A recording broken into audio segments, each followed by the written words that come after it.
Hi, everyone. Thank you for viewing our Disability Resource Center Tapas presentation. For today's Tapas topic, we will be discussing the DRC accommodation of due date extension. First, we will make introductions. My name is Tracy Timble, and I use she, her pronouns. I am one of the lead access specialists at the DRC. I present visually as an Asian female with short black hair. I am also wearing a sort of beige cardigan sweater with a creamy shirt underneath, and there is a beach scene as my background. Hi, welcome everyone. My name is Jenny Vin, and I use she, her pronouns. I am one of the access specialists at the DRC, and I present visually as an Asian female with long black hair. I'm wearing a black t-shirt, and there is a Cal Poly campus background. All right, next we will make a land acknowledgement. We acknowledge that the land on which Cal Poly sits carries the heritage and culture of the indigenous people of San Luis Obispo County, the Yaqui-Tutu, Yaqui-Hini, Northern Chumash tribe. We honor the indigenous people's connection to these territories and respect the land on which we gather. On our agenda today's presentation, we will talk about the purpose of today's tapas, of course, as well as what's the purpose of due date extension, reasons why students need due date extensions, as well as how does the student go about requesting or going through the intake process for due date extension. Next, we'll talk about the implementation process of this accommodation and what happens when a student requests due date extension after an assignment deadline is passed. There's also some special unique situations that do come up, and we'll go over a few of those, as well as some reminders. And at the end, we'll have time for, any questions you have and that you can also send to the DRC. So the goal for today's tapas, there are a couple. We are hoping that participants will develop a better understanding of the accommodation for due date extension, as well as learn and be able to utilize best practice when implementing due date extension requests for their students. And so getting into our agenda, what's the purpose of due date extension? Due date extension is to provide additional flexibility with posted due dates when students are experiencing significant disability symptoms that impacts their ability to complete assignments and projects in a timely manner. And keep in mind, this only applies to assignments and projects. If a student is requesting accommodation need for testing, such as extended testing time, students should meet with their access specialists to further explore those concerns. So now we're going to talk about common reasons of why students might need due date extension. So please know first that this list is not exhaustive. We're just showing you or describing some common diagnoses and reasons why students might need due date extension.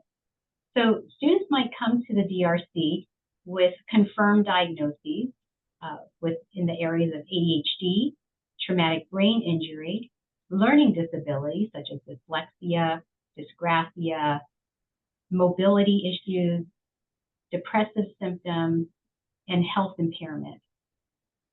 So often with those diagnoses, we see functional limitations in the areas of executive functioning, slow processing speed, mobility issues such as upper extremity limitations. So for example, if a student broke their wrist and they're not able to write with their dominant hand, this might slow them down and impact their ability to complete assignments in a timely manner.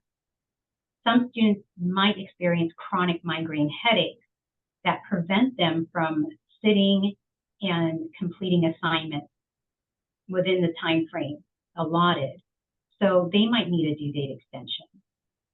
Some students with diabetes, such as type 1 diabetes, might experience low blood sugar, and this might lead to cognitive impairment. Again, prolonging the time with which they are able to complete assignments.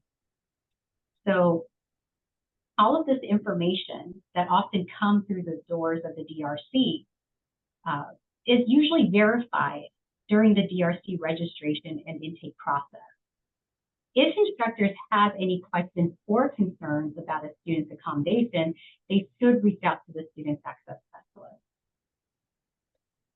And just as Tracy mentioned, the student does come to the DRC with these concerns, and what does the intake process look like for them? For those who are not familiar with the DRC's application intake process, we wanted to provide a quick explanation.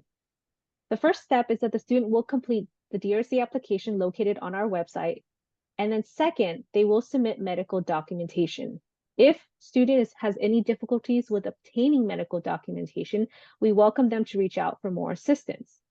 Once application and documentation are received, student will be invited to an intake where they have that opportunity to interact one-on-one to discuss possible accommodations.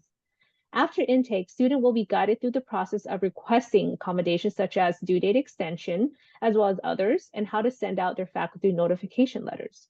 We do encourage our students to reach out to professors via email or in person to check in with them and discuss how to properly accommodate those due date extensions, for instance, in class, as well as how to communicate with professors when they do need extensions on their assignments and projects. Please note that there are times during an intake a student will not be accommodated with due date extension, but that doesn't mean down the line that they won't be needing this accommodation.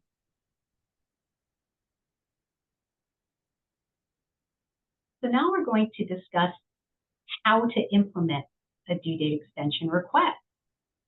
So students will first request their approved due date extension accommodation for each class through the DRC Student Accommodations Portal.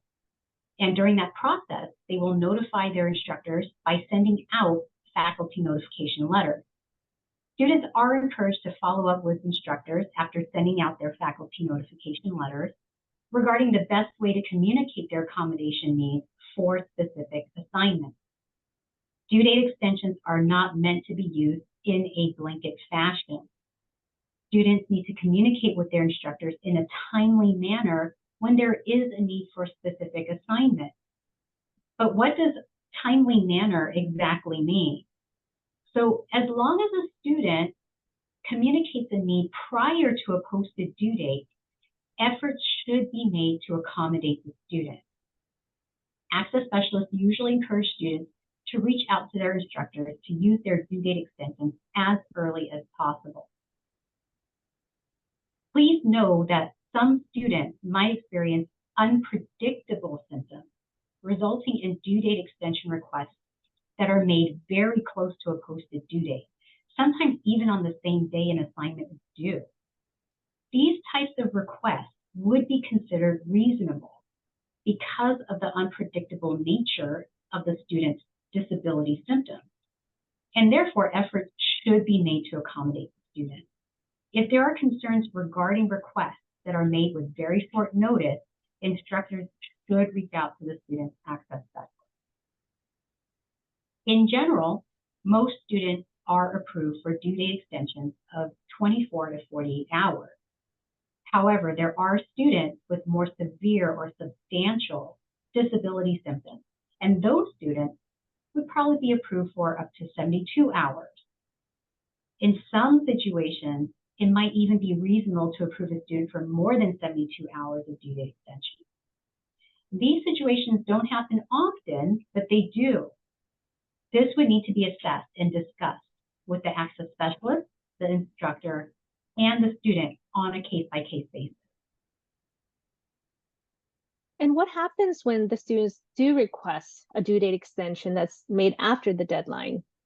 When requests for due date extensions are made after the posted due date, technically, instructors are not obligated to accommodate. It is up to the instructor's discretion whether to approve or deny these retroactive requests. And if you're unsure, this will be a great time to also reach out to the student's access specialist to discuss. And like Tracy mentioned, a student's disability symptoms will arise the day of or close to the due date and time. And this is also up to the professor in their discretion to see what is reasonable if it's after the posted due date. Sometimes situations might arise when implementing due date extensions is not as straightforward instructors might need to think creatively or out of the box. The following are examples of assignments where implementation of due date extensions might be a little tricky. Please know that this list and suggested ways to implement are not exhaustive.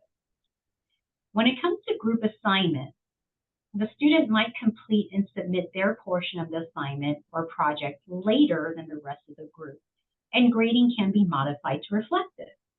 So that's one option to implement a due date extension accommodation for a group assignment.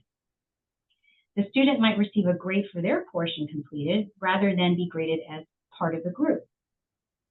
Another option might be to modify the assignment or project so it is an individual one versus group. Field assignments are those that might involve students going out into the field to observe some aspect of nature and maybe answering related questions or reporting their observations. If a student is not able to join their class in the field, the student can arrange to meet with their instructor later to complete the assignment either out in the field with the instructor or during instructor office hours. The due date extension request for field assignments might also go hand in hand with an excused absence accommodation request.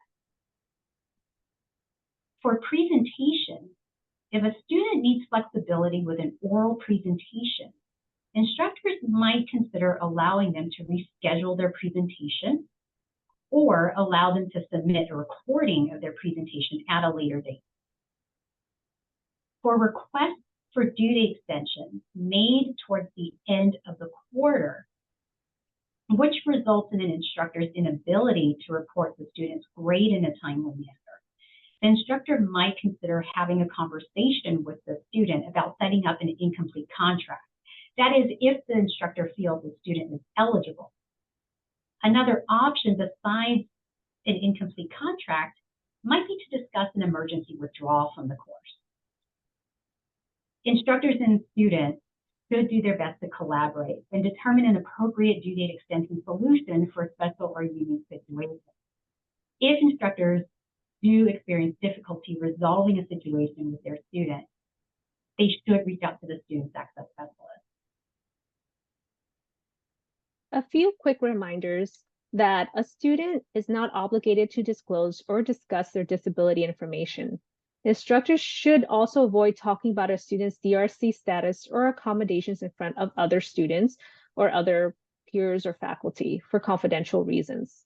Providing an extension for the entire class is not the same as accommodating the student. This is still not equitable. By law, students should be allowed the opportunity to request their due date extension accommodation. If a due date extension request creates a fundamental alteration of course objectives, then the instructor should reach out to the student's access specialist to discuss how and why. DRC due date extensions should only be used for disability-related reasons only, not if they have a busy work schedule, if they need to attend their grandmother's birthday, for instance, or if they accidentally miss their train back to SLO. Sometimes life events might cause an escalation in disability symptoms that might result in a due date accommodation. Please reach out to the student's access specialist if you are unsure if given a situation is reasonable to accommodate due date extension. Well, we've reached the end of our presentation. Thank you so much for viewing and for being here. If you do have any questions about due date extensions, feel free to reach out to your student's access specialist. Their contact information may be found on the student's faculty notification letter. Thanks again. Thank you, everyone.